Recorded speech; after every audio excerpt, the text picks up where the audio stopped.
أعوذ بالله من الشيطان الرجيم. بسم الله الرحمن الرحيم.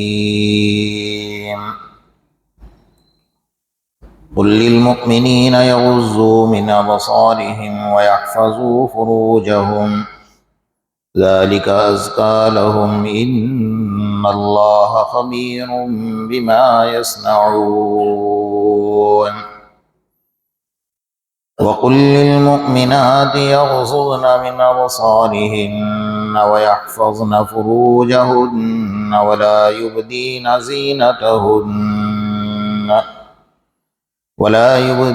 زينتهن إلا ما ظهر منها وليضربن بخمرهن على جيوبهن ولا يبدين زينتهن إلا لبعولتهن أو آبائهن أو آباء بعولتهن أو أبنائهن أو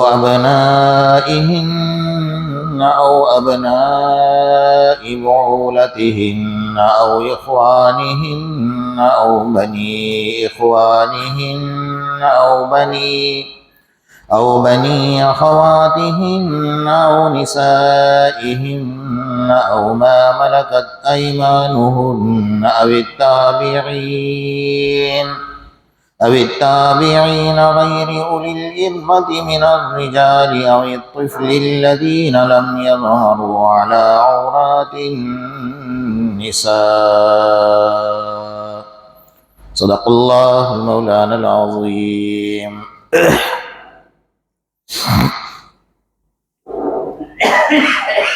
گزشتہ کل آپ حضرات کے سامنے سورہ نور کی 29 نمبر کی آیت پر گفتگو چل رہی تھی. 30 اور 31 نمبر کی آیت قل للمؤمنین یغضوا من ابصارهم ویحفظوا فروجهم ذلک ازکی لهم ان اللہ خبیر بما یصنعون. اللہ تعالیٰ آقا نامدار محمد الرسول اللہ صلی اللہ علیہ وسلم کو خطاب فرما رہے ہیں کہ اے میرے حبیب کہہ دیجئے مومن بندوں سے یغضوا من ابصارہم کہ اپنی نظروں کو نیچی کرے، ویحفظوا فروجہم اپنے شرمگاہ کی حفاظت کرے، ذالک ازکی لہم یہ ان کے لیے بہترین ہے، پاکیزگی کا ذریعہ ہے، ان اللہ خبیر بما یصنعون اللہ تعالیٰ خبر رکھنے والے بھی ہیں اور دیکھنے والے بھی ہیں. یہ آیت مفسرین حضرات نے لکھا ہے کہ سن 3 یا 5 ہجری میں نازل ہوئی ہے، اس لیے کہ پردے کا حکم اسی آیت سے نازل ہوا ہے. اور دوسری ایک آیت ہے یا ایھا النبی قل لازواجک وبناتک ونساء المؤمنین یدنین علیہن من جلابیبہن. چونکہ آپ کے سامنے حضرت عائشہ رضی اللہ تعالیٰ عنہ کا جو واقعہ گزرا ہے وہ واقعہ سن 6 ہجری میں ہوا ہے، تو اس کا مطلب یہ ہوا کہ سن 6 ہجری سے پہلے جو آیت نازل ہوئی، پردے کا حکم نازل ہوا ہے، وہ سن 5 یا 3 ہجری کے اندر نازل ہوا ہے. اصل سارے فتنوں کی جڑ جو ہے وہ انسان کی آنکھ ہے. جو کچھ مناظر انسان اپنے آنکھ سے دیکھتا ہے وہ دماغ میں اتر جاتے ہیں، اس کے بعد دل اس کو تسلیم کرتا ہے اور اس کے بعد شہوت اس کو پورا کرتی ہے. اور اللہ تعالیٰ نے اس آنکھ کے اندر وہ طاقت رکھی ہے کہ کوئی انسان ایک مرتبہ اگر کسی چیز کو دیکھ لیتا ہے وہ چیز اس کے دماغ میں بیٹھ جاتی ہے. یہ اتنا مضبوط کیمرہ ہے کہ جیسا جس نے بھی حج کیا، عمرہ کیا، کعبۃ اللہ کا اس کو دیدار نصیب ہوا، اللہ ہم سب کو نصیب فرمائے، تو جیسے ہم کہیں گے بھئی کعبۃ اللہ تو فوراً پورا نقشہ 1 سیکنڈ میں اس کے دماغ میں آ جائے گا، حالانکہ اس نے دیکھا ایک مرتبہ ہی. تو آنکھ میں اللہ نے وہ طاقت رکھی ہے اور وہ تاثیر رکھی ہوئی ہے کہ وہ فوراً اس چیز کو قبول کر لیتی ہے اور اس کو کھینچ لیتی ہے۔ ایک آگ میں 12,000 بلب ہے، انسان سوچ نہیں سکتا ہے، انسان کی عقل کام نہیں کر سکتی ہے، اتنی باریک باریک اللہ تبارک و تعالیٰ نے اندر اس کی دھاریں رکھی ہیں کہ 12,000 بلب صرف ایک آنکھ کے اندر اللہ نے رکھے ہیں۔ تبھی جا کر انسان اگر ایک ہی بلب ہو تو اس کو سارے دنیا کے اندر جتنے کلر اور رنگ نظر آئے نا ایک ہی طرح کے نظر آئیں گے۔ اب جتنے رنگ ہیں آپ کو ہر ایک رنگ اپنے رنگ میں نظر آ رہا ہے، اس کا مطلب یہ ہے کہ ہر رنگ کے لیے اللہ نے ایک بلب اس میں رکھا ہوا ہے، اور اس میں کشش اللہ تبارک و تعالیٰ نے رکھی ہے۔ اس لیے خطرے والی چیز بڑی خطرناک ہے۔ آقا نامدار محمد رسول اللہ صلی اللہ علیہ وسلم نے فرمایا کہ النظر سہم من سہام ابلیس، نظر جو ہے نا شیطانوں کے تیر میں سے ایک خطرناک تیر ہے، لیکن یہ تیر ایسا ہے کہ الٹا اپنے کو ہی لگ جاتا ہے، سمجھے نا؟ دوسرا تیر ہوتا ہے نا کہ آدمی مارتا ہے تو سامنے والے کو لگتا ہے، اور یہ تیر ایسا ہے کہ خود کو ہی لگ جاتا ہے۔ اس لیے فرمایا اس کو شیطان کے تیروں میں سے یہ خطرناک اور تیز تیر ہے اور زہر آلود بھی ہے۔ انسان کی سب سے بڑی جو گناہ کی وجہ ہے نا وہ آنکھ ہے، کہ انسان اگر بد نظری سے نہیں بچے گا تو گناہ سے نہیں بچ سکتا ہے۔ اس لیے حدیث میں فرمایا کہ اگر راستے سے انسان چل رہا ہے، بھئی کسی پر نظر پڑ گئی، کوئی نہیں دیکھ رہا اس کو، صرف اللہ دیکھ رہا ہے، اس نے اللہ کے خوف سے اپنی نظر کو ہٹا لیا یا نیچے کر لیا، اللہ تو راضی ہو گیا کہ میرے خوف سے اس نے نیچے کر لیا، لیکن اس پر انعام کیا ہے؟ حدیث میں آقا نامدار محمد رسول اللہ صلی اللہ علیہ وسلم ارشاد فرماتے ہیں کہ اللہ تعالیٰ اس کے اس عمل سے اتنا خوش ہوتے ہیں کہ اس وقت میں وہ جو دعا کرے گا اللہ عطا فرماتے ہیں۔ یہ اللہ کی طرف سے انعام ہے ایک طریقے کا، انسان بچ رہا ہے نا، کیونکہ گناہوں کا ذریعہ ہی یہ آنکھ ہے۔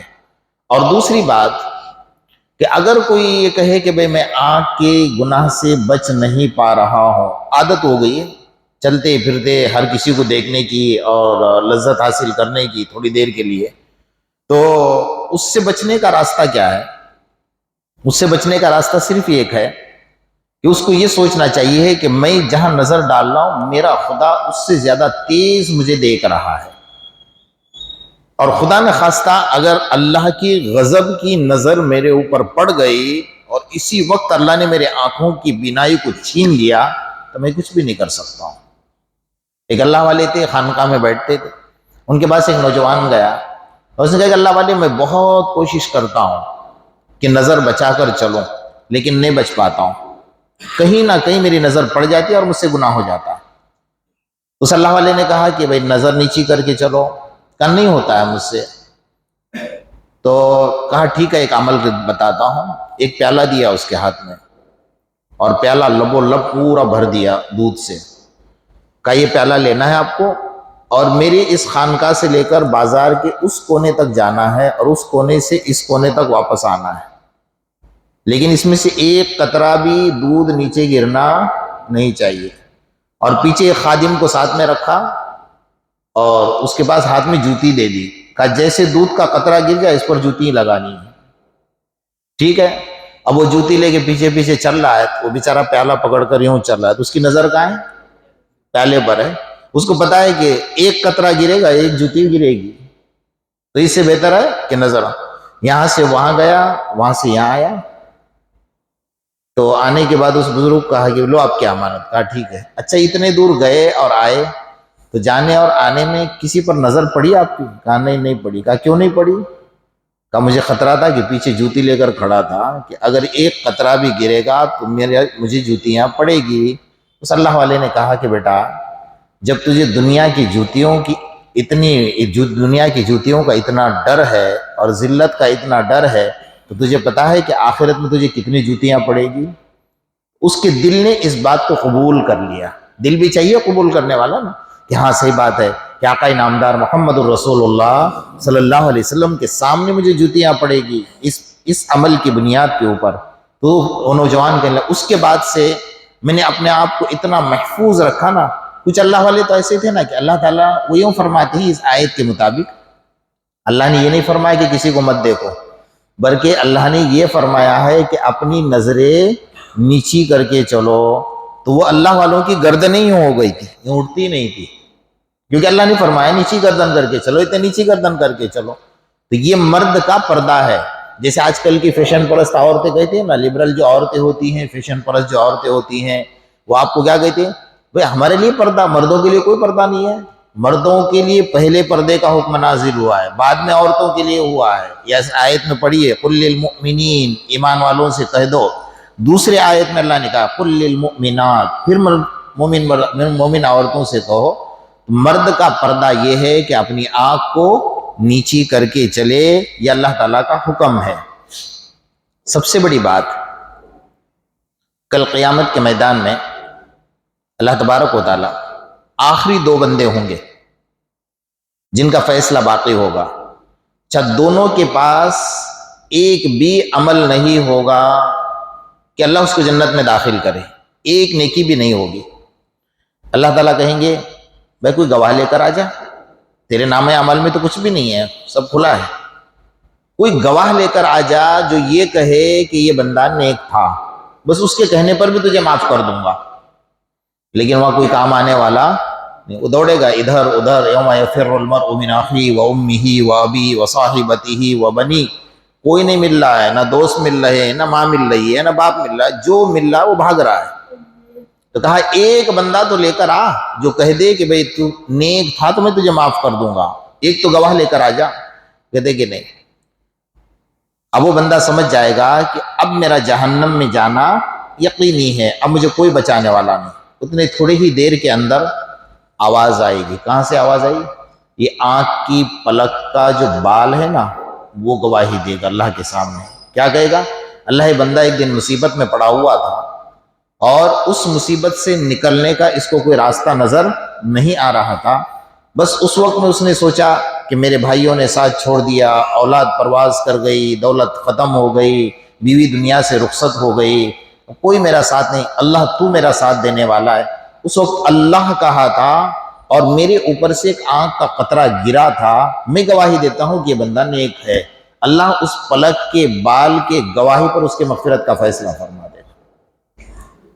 تو انسان اگر اپنے آنکھوں کی حفاظت کرنا چاہے کر سکتا ہے. حضرت عمر فاروق رضی اللہ تعالیٰ عنہ کے دور خلافت میں ایک لشکر جا رہا تھا، آپ نے بنا کر بھیجا. حضرت اسامہ بن زید رضی اللہ تعالیٰ عنہ اس لشکر کے امیر تھے. یہودیوں نے سازش رچی تھی. یہودی آج کا دشمن نہیں ہمارا، یہ ازل کا دشمن ہے اور ہمیشہ کا دشمن. لَتَجِدَنَّ أَشَدَّ النَّاسِ عَدَاوَةً لِلَّذِينَ آمَنُوا الْيَهُودَ. اللہ کا قرآن کہہ رہا ہے یہ تمہارا ازل کا دشمن ہے اور ہمیشہ دشمن رہے گا تمہارا. تو انہوں نے دیکھا کہ یہ لشکر جا رہا ہے اور آگے جائے گا تو یہ کامیاب ہو جائے گا، اس لیے ان کا راستہ روکو. تو راستہ روکنے میں انہوں نے سازش کیا کی تھی؟ سازش یہ کی تھی کہ ان کی نوجوان خوبصورت لڑکیوں کو جمع کیا تھا اور اس راستے پر کھڑا کر دیا. ان کو پکا یقین تھا، انہوں کو قرآن پڑھتے ہیں، مطالعہ کرتے ہیں قرآن کا، کہ مسلمان کا ایمان کس جگہ پر کمزور ہوتا ہے، وہ پوائنٹ نکالتے ہیں، اندر سے نقطے نکالتے ہیں. تو انہوں نے کہا کہ یہاں سے جب گزریں گے نا اور ہمارے خوبصورت لڑکیوں پہ جب ان کی نظریں پڑے گی تو ان کا ایمان کیا ہو جائے گا؟ کمزور ہو جائے گا. تو یہ جنگ نہیں کر پائیں گے، اگر جنگ میں جائیں گے تو مریں گے، شہید ہوں گے یا ہار کر بھاگ آئیں گے، ہمیں پکا یقین ہے. چنانچہ انہوں نے اپنے خوبصورت لڑکیوں کو لا کر کھڑا کر دیا. اب صحابہ کرام کو پتا چلا کہ بھئی ہمارے لیے تو بڑا امتحان ہے آگے. انہوں نے پڑاؤ ڈالا اسی جگہ پر. راستہ ایک ہی تھا، دوسرا کوئی راستہ نہیں تھا گزرنے کے لیے. وہاں پڑاؤ ڈالا. حضرت اسامہ بن زید رضی اللہ تعالیٰ نے ایک صحابی کو بھیجا، تیز رفتار کو، جاؤ حضرت امیر المومنین حضرت عمر فاروق سے اس کا حل نکالو. وہ جب گئے تو حضرت عمر فاروق رضی اللہ تعالیٰ نے وضو فرما رہے تھے. جیسے وضو سے فارغ ہوئے تو کہا بھئی اسی طرح مسئلہ ہے، ہم کیا کریں، کوئی حل نہیں مل رہا ہے. تو انہوں نے حضرت عمر رضی اللہ تعالیٰ نے وضو سے فارغ ہوئے، ایک چمڑا تھا چھوٹا سا، اس چمڑے کے اوپر کچھ لکھا اور یہ لپیٹ کر دیا، کہا جاؤ آپ کے امیر لشکر کو دے دینا. وہ گئے لے کر. جیسے گئے تو وہ استقبال میں کھڑے ہو گئے کہ حضرت عمر کا پیغام آ گیا.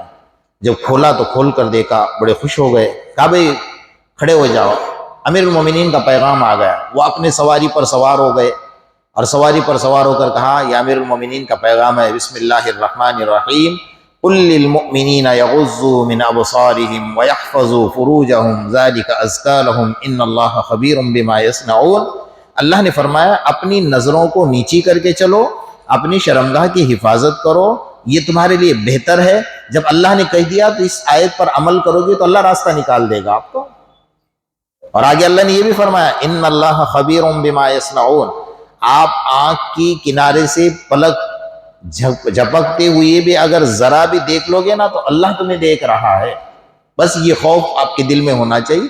انہوں نے پیغام سنایا، امیر لشکر نے کہا چلو بھائی ہمارے لیے تو علاج آ گیا، نکل گئے۔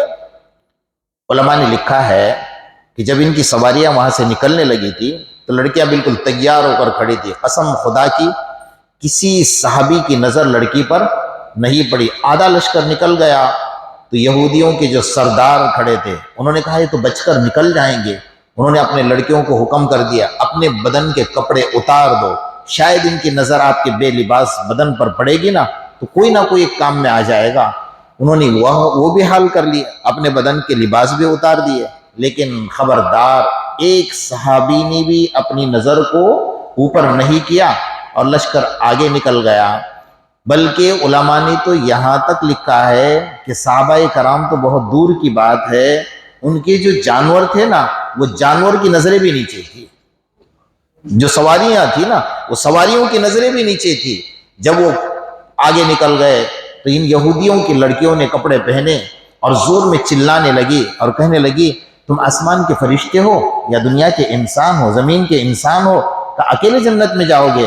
لو ہمیں بھی جنت میں لے جاؤ، پڑھاؤ کلمہ ہمیں لا الہ الا اللہ محمد الرسول اللہ صلی اللہ علیہ وسلم۔ یہ نظر نیچی کرنے کی برکت تھی کہ 300 یہودیوں کے لڑکیوں نے اسی جگہ پر کلمہ پڑھ لیا۔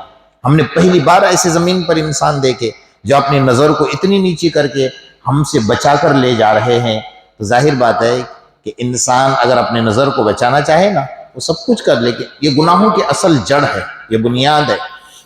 اور اللہ تعالیٰ نے یہ آنکھ دی ہے، بہت بڑی نعمت ہے، پیر کے ناخن سے سر کے بال تک سارے اعضاء اللہ کی نعمت ہے، لیکن آنکھ اللہ کی اتنی بڑی نعمت ہے نا، ایک نابینا سے جا کر پوچھ لو کہ تیرے پاس آنکھ کی کیا قیمت ہے، وہ اللہ سے روزانہ کہتا ہے اللہ 1 منٹ کے لیے آنکھ دے دے، 1 منٹ کے لیے میں دیکھنا چاہتا ہوں دنیا کیسی ہے، میں دیکھنا چاہتا ہوں پانی کیسا ہے، میں دیکھنا چاہتا ہوں سمندر کیسے ہوتے ہیں، میں دیکھنا چاہتا ہوں کہ پھولوں کی رنگت کیسی ہوتی ہے، میں دیکھنا چاہتا ہوں کہ آسمان کیسا ہے، میں دیکھنا چاہتا ہوں انسان کیسا ہے۔ اسے کچھ بھی پتہ نہیں ہے نا، وہ تو آنکھوں سے اندھا ہے۔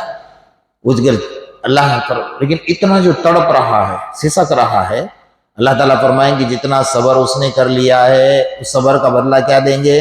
حدیث میں آقائے نامدار محمد الرسول اللہ صلی اللہ علیہ وسلم فرماتے ہیں اس کے دنیا میں صبر کا بدلہ اس کو وہ دوں گا کہ میدان قیامت میں سب سے پہلے اپنا دیدار اسے کراؤں گا۔ تو ہر انسان اس وقت سوچے گا اے کاش کہ دنیا میں مجھے آنکھ نہ ہوتی تو اچھا تھا، اللہ نے تو سب سے پہلے ان کو دیدار کرا دیا اپنا، کہا دنیا میں تم نے صبر کر لیا نا، اس صبر کا بدلہ اللہ تبارک و تعالیٰ تمہیں یہ دے رہا ہے۔ تو بہرحال قل للمؤمنین یغضوا من ابصارهم ویحفظوا فروجهم ذلک ازکی لهم ان اللہ خبیر بما یصنعون۔ اللہ تعالیٰ فرما رہے ایمان والو اپنی نظروں کو نیچی کر کے چلو، کیونکہ اس نظر کے اندر اللہ تبارک و تعالیٰ نے بہت ساری برکتیں رکھی۔ دوسرا، جس کو ایک مرتبہ یہ غلط عادت ہو جاتی ہے نا نظر سے زنا کرنے کی، آنکھوں سے کسی کو دیکھنا اور شہوت کا ابھرنا اور دل کا اس کو قبول کر لینا، نفس کا اس کو قبول کر لینا، یہ گناہوں کی سب سے پہلے سیڑھی ہے، یہ زنا کی سب سے پہلے سیڑھی ہے۔ تو اس گناہ سے انسان اگر بچے گا تو آگے کے گناہوں سے بچے گا، اگر اس سے نہیں بچے گا تو آگے کی سیڑھی سے بچنا بہت مشکل ہے۔ اس لیے پہلے اللہ تعالیٰ نے پابندی لگا دی کہ بھئی اپنی نظروں کو نیچی کر کے چلے، اپنی نظریں اوپر نہ کرے، اور خدا نخواستہ کسی پر اگر اچانک نظر پڑ جاتی ہے، ایک نظر اسلام نے معاف قرار دی اس لیے کہ اچانک نظر پڑ گئی، فوراً اپنی نظر کو ہٹا لیا، ایسا نہیں کہ جم کر دیکھ رہا ہے اس کی طرف۔ فرمایا جیسے اسی نظر کو اگر دیکھتا رہے گا تو یہ دوسری نظر کے حکم میں آ جائے گا۔ پہلی نظر یہ ہے کہ بھئی دیکھ لیا اور دکھ گئے اور آنکھ غلطی سے نظر پڑ گئی تو اپنی نظر فوراً نیچے کر لیا، نظر ہٹا لی۔ اگر نظر نہیں ہٹاتا ہے، ایسا ہی دیکھتا رہتا ہے، تو یہ دوسری نظر کے حکم میں آئے گا جو گناہ کے حکم میں آئے گا۔ اس لیے انسان کو یہ سبق سکھایا گیا۔ اب کو یہ سوچنا ہے ہم سب کو کہ اسی آنکھ سے مجھے کل قیامت کے میدان میں اللہ کے رسول صلی اللہ علیہ وسلم کا دیدار کرنا ہے، مجھے اللہ کا دیدار کرنا ہے۔ تو اس آنکھ کو اگر میں پاک اور صاف بنا کر لے جاؤں گا تو میرے لیے نجات کا ذریعہ ہوگا، اور اگر یہ آنکھ گندی ہوگی اور گناہوں سے بھری ہوئی ہوگی تو اس آنکھ سے اللہ کا دیدار اور رسول اللہ صلی اللہ علیہ وسلم کا دیدار نہیں کر پائے گا۔